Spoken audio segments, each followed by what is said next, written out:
Oo. Oo nga, last one na. Mabili to. Ngayon sila Sir Marion.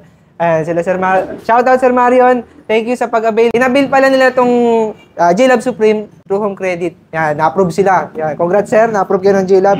Ngayon, medyo nagmamadali ako kasi last one na lang natin to stock na to. Kailangan ko i-bike check. And dami nagre-request na yung full bike check na itong JLab Supreme. Semi-pursuit. So, ngayon, isa-isay natin. So, unahin natin dito sa drop bar. Sa drop bar niya, naka-palm rest siya. Around 40 mm ang sukat natin dito. Tapos naka 31.8 ang kanyang diameter for stem. Sa diameter tube niya. So, itong stem niya around 50 mm short stem. Yan. Tapos ang kanyang headset, tulad ng JLab V1, Solana Ranger, naka 44 mm siya. Pero naka ball bearing pa rin siya. Then sa fork niya, yan, naka aero fork siya. Pero steel fork siya. Yan. Kasi binudget nila JLab to. So, para mapasok, pag inaloy nila yan, siguro magtataas pa ang price ng JLab Supreme. Then, sa kanyang rims, yan. Itong rims niya ay nasa 60 mm.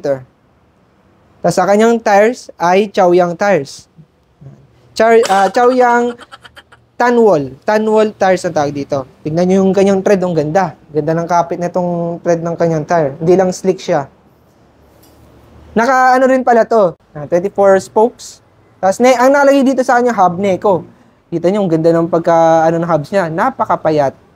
Parang pang road bike talaga, parang classic. Pero naka high flange siya, na may lightweight, lighten siya, na may mga hold siya. Size 15 track nut siya ha. Then sa crank niya plain siya, so ano siya ng JLab. Naka 144 BCD na anong sukat na anong bilang natin dito 4080 no 4080 na chain ring, tapos naka olive chain siya pero hindi to Shimano ha, so ano lang to, aftermarket lang, mga brands na ano na budget brands, so okay na to.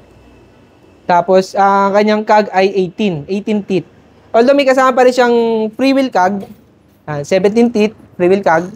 Para pag gusto ni sir mag free wheel, baliktarin nyo lang yung wheel set niya, rear wheel set niya. Tapos meron pa rin siyang kabitan na ano, brake hole, sa caliper hole. Front and rear, pwede siyang lagyan. Yun nga lang, sa rim niya, wala siyang brake line. Pero pwede naman siya, kaso magagasgasan siya. O kung gusto nyo lagyan ng emergency brake. Ngayon, nandun pa rin yung signature double Allen bolt sa seat clamp. Talaga signature na nila yan. At yung signature side stand. Sayang, no? Pogi na eh. Naka-pursuit, semi-pursuit frame na. May side stand pa rin. Pero okay lang yan kasi nasa category siya ng budget fixie whole bike. So, maganda rin dito. Alloy pedals na rin siya.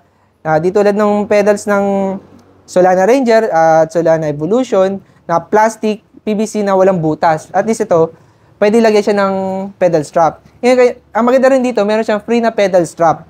Included na siya. At least, pagkabili nyo, mapag-ride na kayo. May skid nyo na. So, sa seat post niya, 27.2 ang kanyang seat post. So, pwede nyo i-upgrade to na yung Allen na lang. Ito kasi naka-standard classic seat saddle clamp pa siya. Then, binuksan din ulit namin yung kanyang bottom bracket. 118 din ang kinabit nila.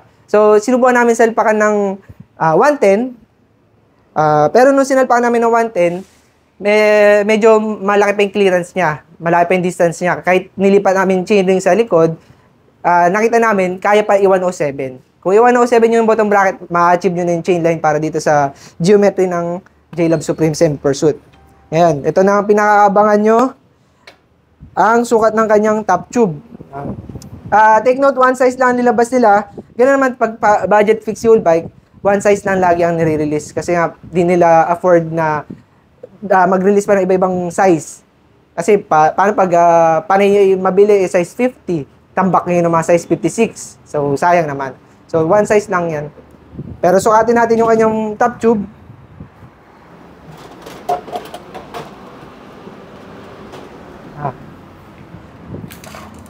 Sa bottom tube muna tayo. Point to point. Tapos dito sa pinaka-center ng or correct me na lang if I'm wrong. Ito, nasa 63, no? Around 63, bottom tube. Sa top tube, point to point, na middle to middle ng ano, ito naman ay 55, around 55 centimeter.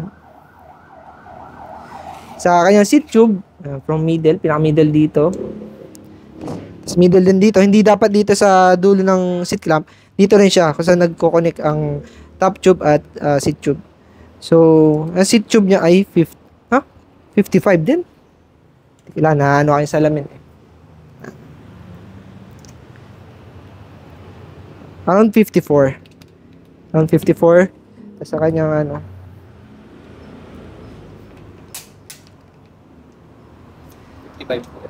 55. Saan bang pinaka-ano nito? 55, 54 siya. Tapos, sa tire niya pala, chow yung tire, bunti ko makalimutan, 28C na siya. So, yun ang maganda dyan. Medyo may kaganitan, pero hindi kayo masyado matagtag. Ngayon, sa kanyang in-tube, interior, mahaba ang kanyang pito. Take note ha, baka pag naplatan kayo, nabutasan, mahirapan talaga kayo makahanap or magugulat kayo ibang presyo ng mga in-tube kahit sabihin 28C lang siya, but meron iba 28C mura. Pero kasi nagdedepende rin sa haba ng pito ng kanyang valve, press the valve. Ngayon ito, kung 60mm yung inyong rim, dapat mas mahaba pa sa 60mm para di kayo hirap magbomba. Kasi kung saktuan, mahirapan ilagay yung mga pump, mga air pump. Yan. Siguro mga ano to, 80 or 100mm na press the valve. Press the valve. Ang ganda, pogi. So, last one na to. Thank you Sir Marion sa pag-avail. Shout out. Yan. So, sa mga bata, pag nagkaroon ulit ako na JLab Supreme, i-update na lang ulit namin sa Golden Cyclery Enterprise. So, subscribe lang kayo dito sa YouTube channel namin para ma-update kayo. Okay. Thank you.